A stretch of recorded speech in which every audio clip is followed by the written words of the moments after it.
Hello and welcome back to Seahawks podcast. Unfortunately, the Vikings did not trade for Dexter Lawrence today, and I'm kind of upset about it. Um, but got Hawkinson back, as you can see. So happy about that as a Vikings fan, but not sure Matt's doing well today. Matt. So on to our first game. Houston, what happened? Yeah, spoiler alert for our next video with the rankings. Houston's going to be taking a bye week from my rankings just for this loss. They will most likely return next. Well, they're playing the Lions next week. They'll most likely return in 2 weeks. But they're off it for now. They get a bye. So I don't know what happened. They allowed the Jets offense to get going and And then they trade they Mike Williams to could the not do Steelers. anything. Yeah, yeah. Anyway, he's had two of his worst games in New York or in MetLife or whatever it is, so I don't think it'll be permanent for Stroud. How about And them Cowboys though?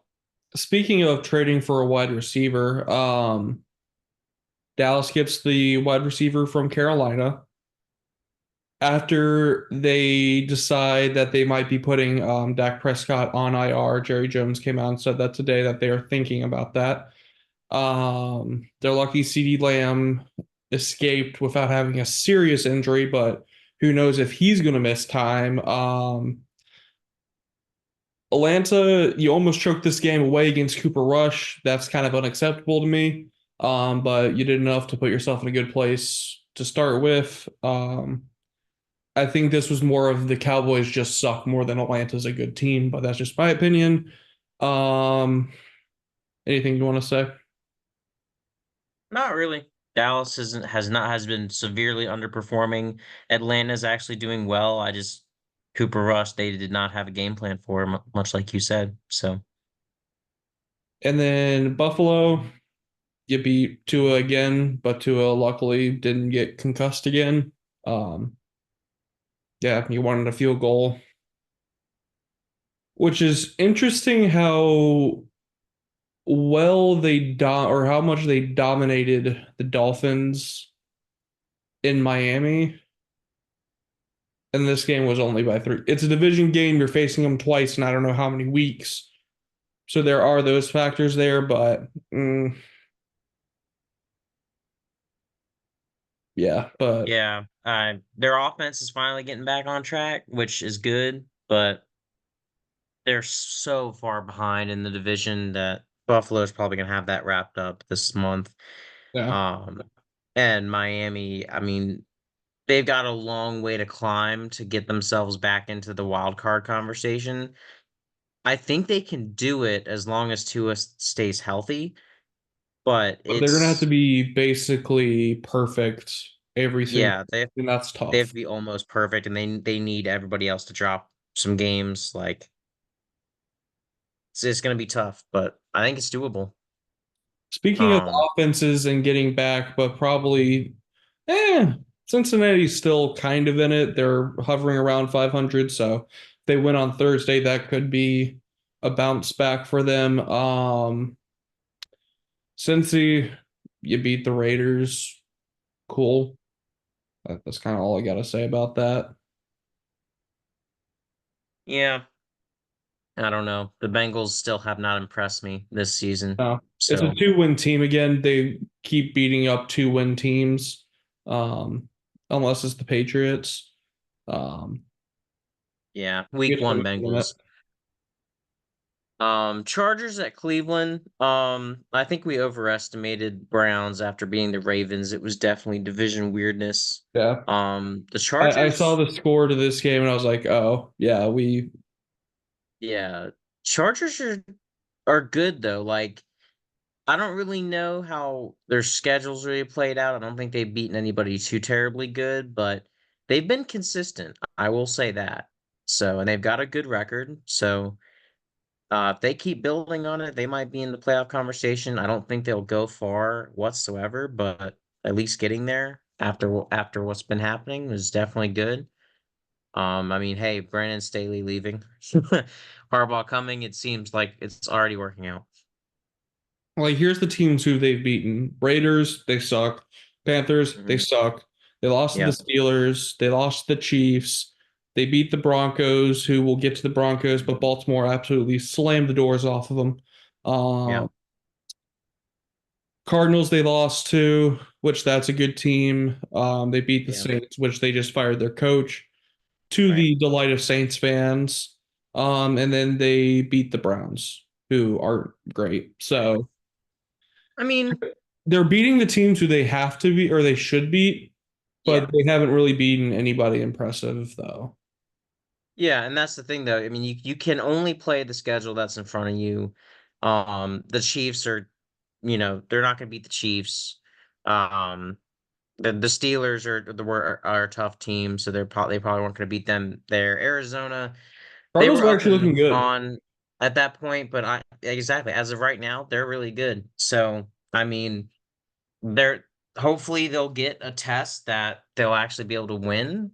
But I mean, they played who their schedule is, and their schedule just happens to be bad teams for the most part. So They face the Bengals in 2 weeks and the Ravens in 3 weeks. So we'll interesting. find out soon. The Bengals Chargers game is a very important game for both those teams. Yeah. So It's going to basically be who's going to the or who has the chance to fight for a wild card spot and whose season's done, basically. Because pretty the much. Chargers, well, the Chargers aren't going to win their um division. And if the Steelers come out of their bye week and keep winning, and Baltimore beats them Thursday, both teams are fighting for a wild card spot no matter what. Moving on to Battle of Bad. Um, Matt and I washed this week. This is the one I got right. Tennessee with Mason Rudolph is actually competent. Um, and I Uh, use that word mm, very lightly mm. because against the Patriots, it's not really the standard test. That It's kind of final like touchdown that Tennessee gave up was embarrassing. I don't know if you saw it, but yeah, but that's not on Mason Rudolph. well, no, I'm just saying Tennessee. I wouldn't put them as competent. I would just say they're at a level where they can beat a team worse than them, which there's not many, but the Patriots are one of them. Yeah, I don't know. Like it's just like they have the ability to beat people, both these teams, but it's just like it has to be the perfect situation. Which I mean, we predicted these teams to have terrible records. Well, I mean, Tennessee Not we thought you. could be better with Levis, but Levis just turned out to be a turnover machine. So, but we knew the Patriots were going to be bad. We predicted that. So, It, moving on, another game between the Commanders and the Giants. Another close one, except this time it wasn't just all field goals. Daniel Jones finally threw a touchdown at home. Jaden Daniels continues his offensive rookie of the year slash MVP race. I think that's all I really need to say about that game. and then speaking of miracles, Carolina beats New Orleans. New Orleans, that's embarrassing. Your season's done. I guess that you Funny all enough, that's a miracle for New Orleans because they got Dennis Allen fired. still, but this is a lost season. I don't know how many years Derek Carr has left, and then you trade Marshawn Lattimore to the Commanders today. Yeah, not much to really say with this game. Both teams suck. Both teams are going for a top 10, top, or actually more of a top five pick. New Orleans won their first two, haven't won since. Um, and then you have Baltimore destroying Denver, just a There's a dominant reason win. why, despite the winning record, I've never had the Broncos on my power rankings. I This don't is know if why. I've had them. Hmm? I don't know if I've had them. Yeah, I don't. Yeah, I don't think you've had them either. If anything, I had them at like a top 10, top nine when they beat the Bucks or something, but. Yeah. Um, Philly beats Jacksonville. That's a lot of these games wasn't really surprising this week. Yeah, Maybe not at all. some being more lopsided than others. Eh. Um, Kind of like Arizona destroying Chicago, but as I've said since the beginning of the season, Shane Waldron sucks as a play caller, and Hmm. they came out and said they're keeping Waldron as a play caller, which if you want Caleb Williams to be good, that's your first thing you need to do, is get rid of Shane Waldron. If you want to, if only if you want to keep scoring 9 points, if you just go ahead then. Um, Anything you want to say about that game or the Jacksonville game? Whatever moves the Bears need to make a quarterback better, they will do the opposite. And it So Shane is Waldron very will funny. get a permanent contract with the Chicago Bears. Sounds good. It'll be very, it's always very funny. Um, but yeah, no, I mean, Philadelphia is coming into their own. Like they have figured out who they are. They're getting better. Offensively is where they really found their rhythm. Defensively, they still have some struggles, but respect to the Eagles, they're really climbing up the ladder now. They got a good record, so they're pushing for a wild card spot. Arizona leading the West, and like we said, they're a good team. They used to be back and forth. Now they've won a couple straight, so they're dangerous, very dangerous team. And then Detroit just continues to be a juggernaut. Green Bay Yeah. loses. I'm always very happy when Green Bay loses. And then Geno Smith sucks. Defense gave up a few points, but honestly, they only gave up 19 points in the first half. I mean, they only gave up 19 points during the game. Um, Geno with a pick six, then a three and out, then a pick in the red zone after Seattle blocked a punt. It just can't happen. I don't know where to go. I don't know what to say. I'm done with Geno. He needs to go. I'm hoping the there's a part of me that was worried with him getting the game tying touchdown is if they went into overtime and actually scored and won, that they would say, "Oh, Geno brought the team back. He went through struggles and he came back." No, Geno Smith needs to be gone. That's I'm just going to say that for the rest of the season. I don't even want to talk about the rest of this team because the defense actually held Hmm. Stafford in that offense, even with Puka stupidly throwing a punch to our linebacker's head. Um, Stupidest thing you could do during a game. Um, Last person you'd expect it from too. you had Tariq Woolen get a pick on Stafford on that same play.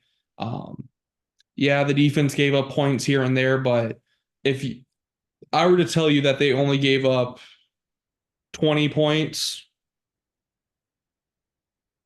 during, or actually, no, sorry, scratch that, only 13 points during the whole game, I would have said Seattle would probably win that.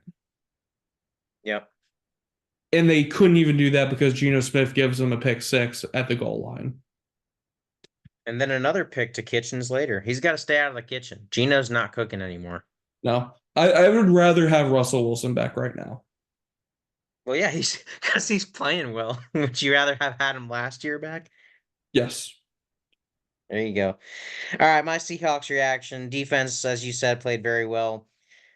This week, everything that needs to be worked on is summed up very short. The center and Geno exchange need to Oh be my worked God. on every Oh, single day. The replay, the highlight reel of that the last couple weeks has been very atrocious to it's see turning into for it's three in the bad. past 2 weeks. Yeah. So that needs to be just very cleaned up. I understand it's a new center, or something of that nature, but I don't care. I there's been it's bad. It's real, real bad. And then uh Gino just needs to they need to have people wearing the colors of the team they're playing the next week and just have Gino practice not throwing to them. Um, like this is a very balanced offense. They've got a bunch of weapons. Gino just has to get it to him, and this team can run away with it. Like, and their defense can keep them in it as they did with this Rams, despite 3 turnovers, one for a pick six. So I mean, Gino you has got all the thrown pieces. Gino just has to be stable, like Darnold. He doesn't have to reinvent the wheel. He just has to not turn the ball over. Gino has thrown 11 touchdowns, 10 picks, and then our offensive line can't hold a freaking paper bag and has given up 28 sacks. I, I don't know why we keep going for long developing plays when we've seen in 10 weeks or 9 weeks that the offensive line cannot hold. You've got to Yeah, go for the quick game. I have nothing else to say for this team for the rest of the season. I'm done, man. gotcha. Well, It's just skipping going to to be the Geno. Kansas City. Huh? Sorry. It's just going to be Geno Smith needs to be gone. That's all I'm going to say for the rest of the season. So go on to your game, and All then we'll right. get on Kansas City. I'll just do Kansas City first, because and end on the Vikings. Why not? Um, Kansas City. I mean, Tampa Bay kept it close. I thought that was a very good Monday night game. We haven't seen a lot of good primetime games this year so far, but this is one of them. Um, of course, no call on the false start for Kansas City Chiefs, but that's not anything new. I think they would have won it anyway. So good win, good playing all around. It seems like they definitely got Shepard and some other receivers involved in Tampa Bay. So some guys are stepping up until they get Mike Evans back. So good to see from that team, but If Tampa Bay it's was healthy, they would have won that game. oh, absolutely. So, and I mean, it's like I don't want to root for NFC teams to win, but I was riding the Tampa Bay bandwagon last night because I was like, this team's injured to heck, and they're going toe to toe with the reigning champs. Like this is crazy. So, um, yeah. So good primetime game. Chiefs keep winning ugly, but they're winning. So props to that. All right. Colts at Minnesota. Final score, Minnesota 21, Refs 7, Indianapolis 6. Um, so basically, uh there were only 3 penalties, which is why I'm very happy with this team right now, because one was a PI call. Other was a 12-man defense when they were in 2-minute drill trying to make personnel changes, which is not a problem at all in my eyes with penalties. And the other was a holding call. So we eliminated pre-snap penalties. We eliminated the stupid face masks and other things of that nature. So we didn't give them free first downs, all that type of stuff. So, we played much better discipline wise. Um, and we finally distributed the ball on offense. We got the ball to Jordan Addison. We freed three. We got Hawkinson back. We threw him a few balls as well. We got Josh Oliver heavily involved. Our tight end that's had to step in for him, our best pass blocking tight end in the NFL, or I guess just blocking tight end. Anyway, we got it to the other guys, and that was what we needed to do. Darnold's mistakes were trying to force it into places he really shouldn't have. Um, Speaking of one of the turnovers, well, the reason why I said the refs scored 7 is because anyone who goes back and looks at that play sees that the linebacker punches Sam Darnold in the face while he's in the pocket, which is illegal. The ref throws the flag, actually, which I did not know until recently that I watched it again. Runs it in for a touchdown after the fumble, and they end up picking up the flag and saying that it's a touchdown. So that's 2 weeks in a row that the refs turn a blind eye to Sam Darnold getting hit in the head. And I'm just wondering, like, is it going to take him just having to leave the game from a head injury for the refs to finally do something and call anything on our quarterback? Like, if I'm an offensive lineman or I'm just a teammate of that team, I'm yelling the crap out of the refs for this, because there's absolutely no reason, especially not after what happened last week. You should be on your A game with watching Darnold and any quarterback in the league. If that was Mahomes, Tom Brady, Rodgers, that is getting called no matter what. Even if you got punched in the shoulder, that's getting called. So that really pissed me off. Um, Chargers are KOC got also better in the second. Sorry, what? Chargers are also asking the league to clarify. They said I think it was Justin Herbert was I didn't see what exactly it was, but they were asking for the lack of calls on Justin Herbert. So not the only person that's not getting calls right now. Yeah, it's just Herbert's been dealt a bad hand as well. But it's just this is back to back weeks scoring plays, hitting Darnold in the face. They hate the Like white boy quarterback. it's the same. It's the same thing 2 weeks back in a row. I don't think Herbert's has been weeks in a row, and it's not been the same type of penalty, which is infuriating. Um, but yeah, the league needs to get better, and again, that's why the refs outscore the Colts in this game. But moving on to the Vikings, KOC got better in the second half, but then he just went right back to calling plays to Jefferson or Jones, and it just he let it get away from him. That caused Darnold's second pick. Whenever we get into a rhythm, KOC calls us out of it. I don't understand. We should have won this game 34-6. But we did not. And again, our defense played lights out. The Colts that night had 6 points, the lowest of the year, and we gave them all 6 points from starting them in their own territory.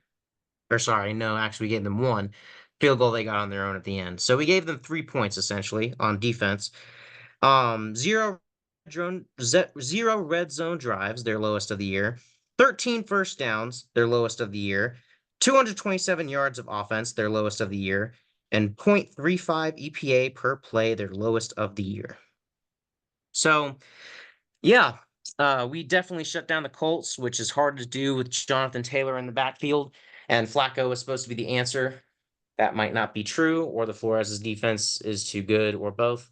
Not really sure, but the defense was back to looking great. We had 3 sacks in a row in the final 2 and a change minutes.